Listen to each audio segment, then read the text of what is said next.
മറുനാടന് അടികിട്ടിയതെന്തിന്? മറുനാടനെ നടുറോഡിൽ വാഹനം തടഞ്ഞു നിർത്തി ഇടിച്ചതെന്തിനാണ്?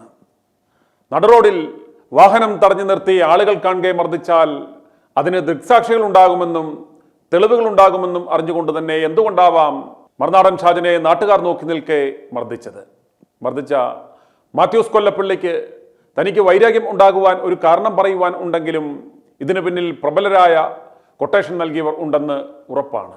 ഇപ്രകാരം കൊട്ടേഷൻ നൽകുന്നവർ ലക്ഷ്യം വെക്കുന്നത് രണ്ട് അടിപറ്റിക്കുക എന്നത് മാത്രമല്ല, അടിയുടെ ആ വേദനയെക്കായാലും പരസ്യമായി നാറ്റിക്കുക എന്ന ലക്ഷ്യവും ഇവർക്കുണ്ട്. കുറ്റം ഏറ്റെടുക്കുവാൻ ആളുകളും അവർക്ക് പറയുവാൻ ഒരു ന്യായവും ഉണ്ടെങ്കിൽ പോലീസ് അന്വേഷണം അതിൻ്റെ അപ്പുറത്തേക്ക് ഒരിക്കലും പോകാറില്ല എന്നും ഉറപ്പാണ്. ഷാജന് അടികിട്ടിയ വാർത്തകളുടെ താഴെ കാണുന്ന കമൻറ്റുകൾ വായിച്ചാൽ ആർക്കും ഒരു കാര്യം മനസ്സിലാകും: ഒരു കൂട്ടർ ഇത് നന്നായി ആഘോഷിക്കുന്നുണ്ട്. ഇതിന് പിന്നിൽ CPM ആണ് എന്ന് ഷാജൻ ആരോപിക്കുമ്പോൾ അതിനെ പ്രതിരോധിക്കുക എന്നത് അവരുടെ ബാധ്യതയാണ്. ഷാജന് എന്തുകൊണ്ട് അടികൊണ്ടു എന്ന വിശദീകരണവുമായി വന്ന ഒരു CPM പ്രവർത്തകന്റെ പ്രതികരണം കാണുക.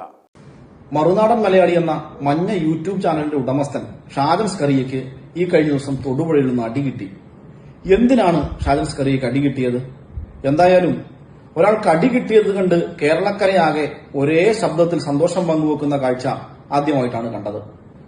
സ്വന്തം ആസനത്തിൽ ആല് മുളച്ചാൽ അത് തണലാക്കുക മാത്രമല്ല, മുളച്ച ആലിന്റെ തടി വിറ്റ് പണം ഉണ്ടാക്കാനും ആല് മുളച്ച ആസനം യൂട്യൂബിൽ വാർത്തയാക്കി വരുമാനം ഉണ്ടാക്കാനും മടിയില്ലാത്തവനാണ് ഷാജൻ സ്കറിയ എന്ന് ഈ കേരളത്തിൽ എല്ലാവർക്കും അറിയാം.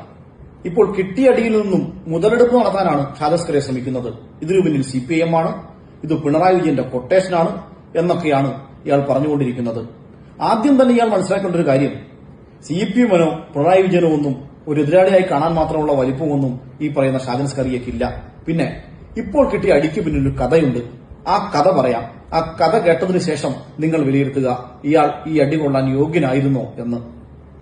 ഒരുപാട് കാലത്തെ കാത്തിരിപ്പിനൊടുവിൽ വിവാഹത്തിലേക്ക് എത്തിച്ചേർന്നൊരു പ്രണയ സാഫല്യത്തിന്റെ ഏറ്റവും മധുരമുള്ള ദിവസങ്ങളിലൂടെ കടന്നുപോകുന്ന ഒരു ചെറുപ്പക്കാരനും ഒരു ചെറുപ്പക്കാരിയും അവരുടെ ഇടയിലേക്ക് ഒട്ടും പ്രതീക്ഷിക്കാതെ വിഷാദരോഗത്തിന്റെ രൂപത്തിൽ ഒരു അപകടം കടന്നുവരുന്നു.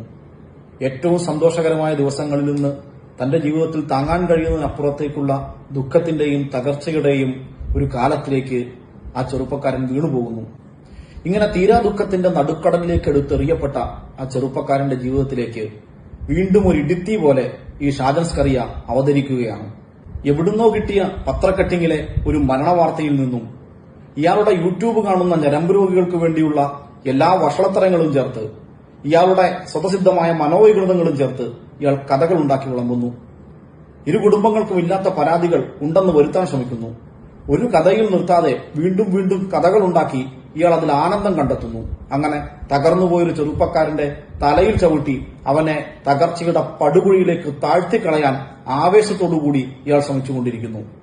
ഷാജൻ സ്കറിയയുടെ മനോവികൃതത്തിന്റെ വിഷപ്പല്ലുകൊണ്ട് മുറിവേറ്റ ആദ്യത്തെയോ അവസാനത്തെയോ ആളല്ല ആ ചെറുപ്പക്കാരൻ. അത്തരം ആയിരക്കണക്കിന് മനുഷ്യരിൽ ഒരാൾ.